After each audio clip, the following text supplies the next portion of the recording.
Oke teman-teman, setelah virus corona ini statusnya berubah menjadi pandemi, pemerintah mengeluarkan beberapa kebijakan. Selain pemerintah menghimbau untuk tetap di rumah, pemerintah juga memberhentikan pembelajaran di sekolah. Jadi akibatnya beberapa sekolah mensiasatinya dengan belajar online di rumah.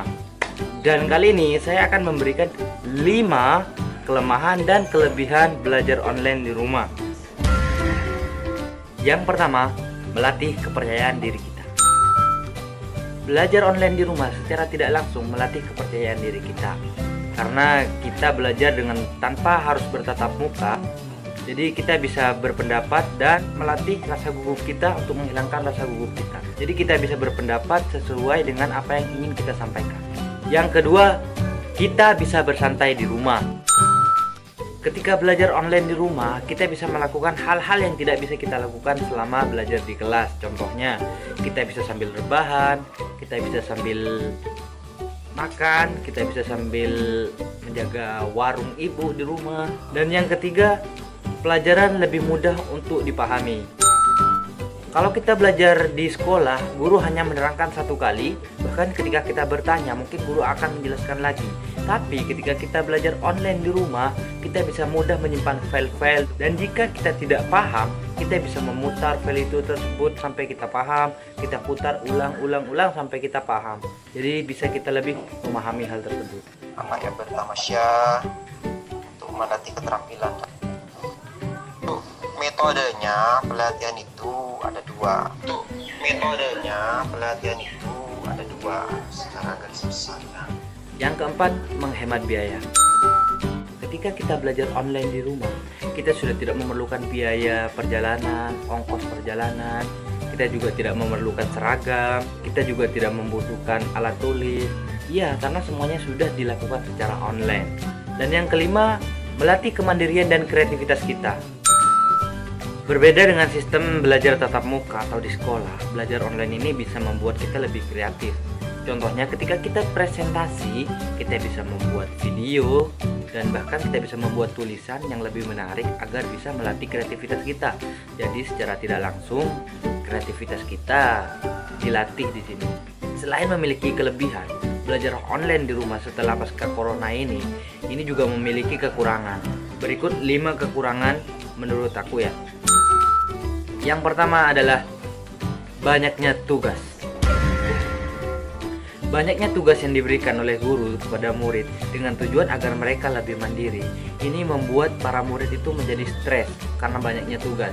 Lantaran setiap kali pertemuan itu terkadang diganti dengan tugas. Jadi proses belajar dan mengajarnya ini cenderung kepada titik pelatihan, bukan pendidikan. Yang kedua, borosnya kuota internet. Dengan belajar online di rumah, pastinya kita membutuhkan kuota internet. Dan di Indonesia, dengan kuota internet yang masih sangat mahal, ini yang menjadi penghambat kita belajar online di rumah. Dan bahkan kebanyakan uang jajan teman-teman, uang jajan murid-murid mereka digunakan untuk membeli kuota internet. Yang ketiga, kurangnya infrastruktur. Tidak sedikit dari kita yang berasal dari desa-desa terpencil, yang bahkan di rumahnya itu nggak ada yang namanya sinyal. Bahkan ada tapi susah sinyalnya. Bahkan di Indonesia tidak semua tempat tuh tersedia jaringan internet, mungkin tersedia listrik ataupun telepon maupun komputer. Perangkat komputer atau gadget yang memiliki harga cukup mahal, sehingga program belajar ini baru bisa diakses oleh beberapa kalangan aja. Terus yang keempat, miscommunication. Tidak sedikit dari kita yang mungkin belajar online-nya itu sedang dalam perjalanan atau bahkan masih ketiduran. Jadi kita bisa ketinggalan informasi yang ada. Kita bisa tidak tahu mengenai perubahan jadwal mungkin dan informasi lainnya. Yang kelima, kita sudah tidak membutuhkan guru lagi. Guru yang berperan untuk digugu dan ditiru, kita sudah tidak diperlukan lagi karena kita belajar di internet. Dan apapun yang kita perlukan, yang kita tidak tahu, di internet sudah tersedia, jadi kita sudah tidak memerlukan guru lagi. Berikut adalah 5 kelebihan dan 5 kekurangan menurut aku selama belajar online di rumah. Jadi menurut kalian apa sih kekurangan dan kelebihan belajar online di rumah? Jadi mungkin kalian bisa taruh kelebihan dan kekurangan belajar online di rumah menurut kalian di komentar. Jangan lupa apabila kalian suka dengan video saya, klik like, komen, dan subscribe. Dan ini adalah kelebihan dan kekurangan belajar online pasca corona menurut mereka. hari ini memang kita sedang berusaha untuk memahami tentang belajar di rumah ya secara online.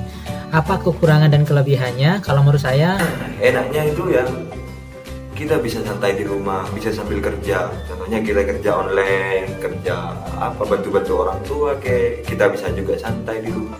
Kita lebih bisa dekat sama keluarga. cepat ya, efektif, kemudian dia punya jangkauan yang sangat luas. Kita lebih tahu bagaimana cara berkomunikasi dengan jarak jauh seperti itu, kayak aplikasi Zoom atau Google Classroom. Kalian juga bisa ikut beberapa seminar-seminar online gitu di rumah. Kita bisa belajar di rumah tanpa datang ke sekolah secara langsung. Kita tidak perlu capek-capek untuk keluar rumah, karena dengan di rumah aja kita udah bisa melaksanakan belajar. Kemudian kalau bicara tentang kekurangan, ya menurut saya tidak semua orang sekarang bisa mengakses atau menggunakan internet ya. Karena juga terkendala sinyal juga di sini. Jadi menuntut kita untuk selalu online. Kita harus wanti-wanti terus guys, selalu pantau semua yang ada di internet itu. Kegiatan belajar mengajar kita itu sangat bergantung sama internet. Jika kita tidak memiliki kuota ataupun sinyal kita lagi trouble ataupun internet kita lagi gangguan juga, kita tidak akan bisa melaksanakan kegiatan belajar mengajar tersebut. Tidak semua daerah punya kesiapan akses internet yang cepat ya. Biasanya data 1 giga itu dipakai 1 minggu, sekarang jadinya 1 hari cuma guys. Lebih bagusnya lagi kalau pemerintah Indonesia itu menggratiskan internet untuk semuanya. Dan ini menjadi kelemahan dari belajar online di rumah. Homeschooling atau kuliah di rumah itu nggak menyenangkan. Dan saya rasa teman-teman juga merasakan sama seperti saya merasakan gimana kekurangan dan kelebihannya kuliah online seperti itu.